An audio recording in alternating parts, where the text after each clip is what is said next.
Puluhan wartawan pertanyakan Undang-Undang Pers. Pemirsa Pantau Lampung, puluhan wartawan yang tergabung dalam koalisi pembela kebebasan pers Lampung sambangi Polresta Bandar Lampung guna kemerdekaan pers dan mempertanyakan apakah Undang-Undang Pers itu ada dan masih berlaku di Lampung pasca kejadian intimidasi terhadap dua wartawan di Bandar Lampung. Direktur LBH Chandra Bangkit Saputra mengatakan sebelumnya telah terjadi intimidasi dan pengusiran terhadap dua jurnalis di BPN Bandar Lampung. Koalisi Pembela Kebebasan Pers Lampung mempertanyakan apakah masih ada Undang-Undang Pers dan berlaku di Lampung. Chandra menambahkan, mengajak para wartawan untuk turut serta membantu dalam menegakkan kemerdekaan pers di Lampung.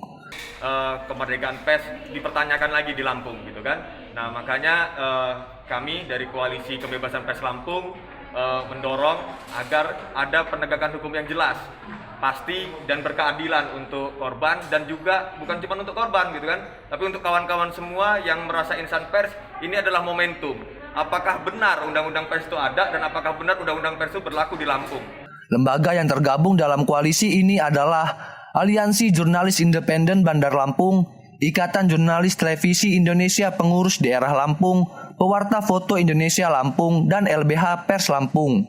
Masalah ini berawal dari terjadinya dugaan tindak pidana terhadap kemerdekaan pers yang dialami wartawan Salda Andala Surat Kabar Lampung Pos dan Dedi Caprianto Lampung TV di pelataran kantor BPN Kota Bandar Lampung Senin 24 Januari 2022. Saat itu, kedua jurnalis sedang mengambil gambar atas terjadinya peristiwa tersebut. Keduanya diduga mengalami tindak pidana dari 3 satpam kantor BPN Kota Bandar Lampung dengan cara mempertanyakan izin peliputan. Akibat peristiwa tersebut, wartawan kehilangan momen, baik berupa gambar maupun rekaman, dalam peliputan yang nantinya akan dipergunakan untuk memberikan informasi kepada masyarakat dan mengakibatkan trauma atau terancam. Salda Andala dan Dedi Caprianto lalu membuat laporan ke Polresta Bandar Lampung dengan nomor polisi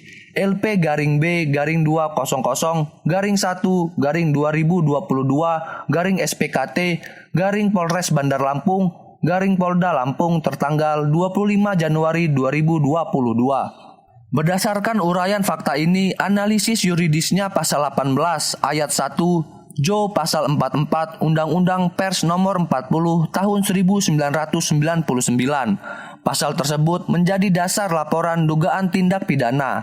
Isinya setiap orang secara melawan hukum dengan sengaja melakukan tindakan yang berakibat menghambat atau menghalangi pelaksanaan ketentuan pasal 4 ayat 2 dan ayat 3 dipidana dengan pidana penjara paling lama 2 tahun atau denda paling banyak 500 juta rupiah.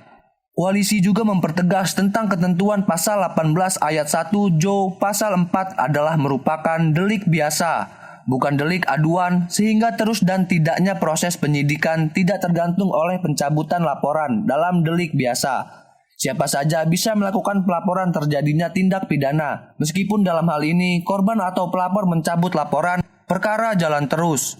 Koalisi juga percaya slogan Polri Persisi bukan hanya slogan belaka, sehingga mendorong penegakan hukum yang prediktif, responsibilitas, transparansi, dan berkeadilan terhadap laporan polisi LP-B-200-1-2022-SPKT-Polres Bandar Lampung-Polda Lampung.